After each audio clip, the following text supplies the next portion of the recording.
Kita bicara terkait peran PBB juga, yang mana Presiden Jokowi juga meminta kepada PBB agar fokus juga terhadap perang yang terjadi di Timur Tengah ini. Apakah Anda melihat juga PBB bisa menangani hal ini, Bu Susi? PBB diduduki oleh 5 negara yang bisa melakukan veto. Kalau misalnya Rusia dan Cina memihak kepada Palestina dan PBB mau adil untuk membuat Israel juga aman, tentunya kita bisa membayangkan bahwa hal itu akan ditolak. Seperti juga peperangan di Ukraina, setiap kali diusulkan sesuatu, Rusia menolak karena dia mempunyai hak veto. Nah, di sini kuncinya bahwa akhirnya balance of threat itu jauh lebih efektif dibandingkan tindakan-tindakan multilateral. Walaupun multilateral itu sudah selayaknya dilakukan untuk menjaga hukum internasional.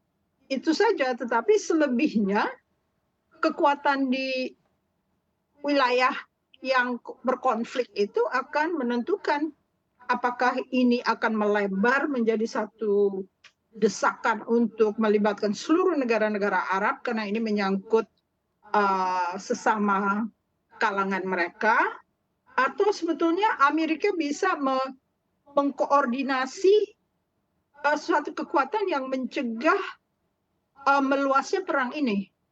PBB belum mampu ya, palingan dalam forum-forum untuk saling berdiplomasi dan ini itu seperti Indonesia selalu membawa masalah Palestina di PBB, tetapi secara aktual kita juga nggak bisa melakukan apa-apa.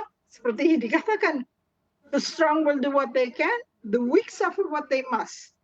Nah, harusnya yang bijak adalah Hamas.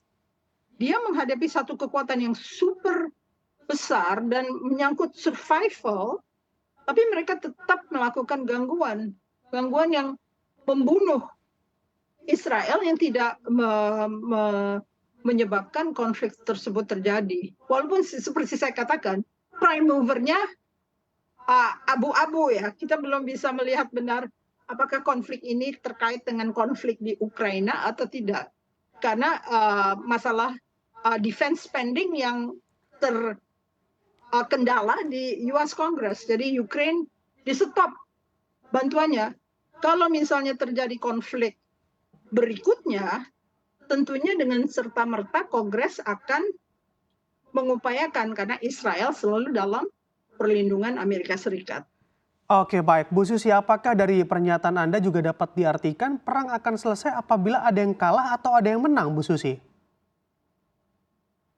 Bisa ada koridor kan, koridor yang mencegah eskalasi. Masalah yang di Syria itu sudah begitu kompleks, ada orang-orang Middle East yang saling bertentangan di situ. Misalnya Qatar bersama Turki melawan Saudi dengan Egypt. Nah, kan konfliknya tidak terselesaikan. Dan Amerika tidak serta-merta merasa terdorong untuk melindungi.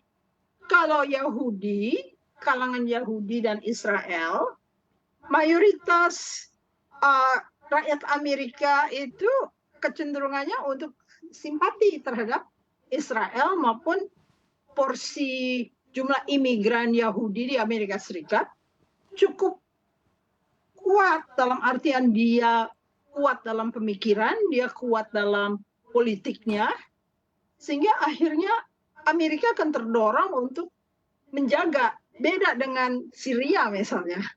Syria tidak selesai karena di dalamnya itu bertubrukan antara Turki dan Qatar melawan Saudi dan Egypt. Masing-masing berkemampuan untuk menyetop yang lain untuk menyelesaikan. Masuklah juga Rusia karena ada masalah port ya, ada masalah kapal-kapal yang membutuhkan air hangat. Nah, sekarang kalau di Palestina jelas kalau Israel itu dalam perlindungan Amerika, di samping mereka mengupayakan adanya two-state solutions, tapi waktu zaman Trump itu diupayakan Abrahamic Accord dan juga pengambil alihan East Jerusalem atau Yerusalem Timur dan itu menyakitkan untuk sebagian rakyat Palestina. Hanya masalahnya setiap presiden yang mempunyai kesempatan untuk mengobrak-ngabrik tujuan awal itu berbekas. Jadi Abrahamic Accord memang bisa mendamaikan beberapa negara yang sudah menandatangani hubungan dengan Israel, lalu hanya Saudi Arabia belum bisa ditarik. Sedemikian juga kita lihat kontroversi di Indonesia. Ada yang sangat menginginkan hubungan dengan Israel, gitu ya. Ada yang masih ragu-ragu bahwa Israel tidak harus dikawani, gitu loh ya. Padahal sebenarnya kalau kita mau mendamaikan ya kita harus berteman dengan dua-duanya. Di sini dilema muncul antara keharusan yang diwajibkan oleh pembukaan Undang-Undang Dasar 45 dan kenyataan kita masih belum bisa menjadi negara yang cukup persuasif ya dalam masalah konflik di dunia dan masalah kemerdekaan bangsa-bangsa lain. Kita hanya berharap mungkin balance of threat itu akhirnya akan menghentikan untuk sementara konflik. Oke, baik. Bu Susi, bicara terkait posisi Indonesia dalam kondisi ini, apakah Anda melihat posisi Indonesia yang mana juga disampaikan oleh Presiden Jokowi juga sudah menjadi langkah yang tepat? Kita seperti berangan-angan ya di dalam dunia realitas. Kalau Anda nggak punya kekuatan, Anda bukan siapa-siapa.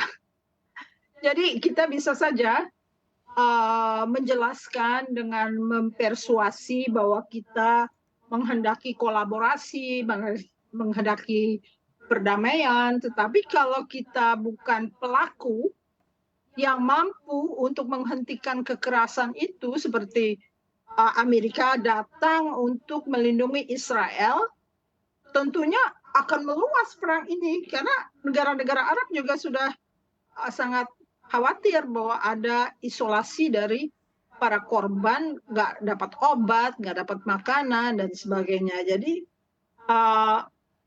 silahkan kita terus-menerus berpersuasi, tapi selama kita tidak menguatkan diri dalam artian sesungguhnya kita bukan partisipan, kita adalah penonton.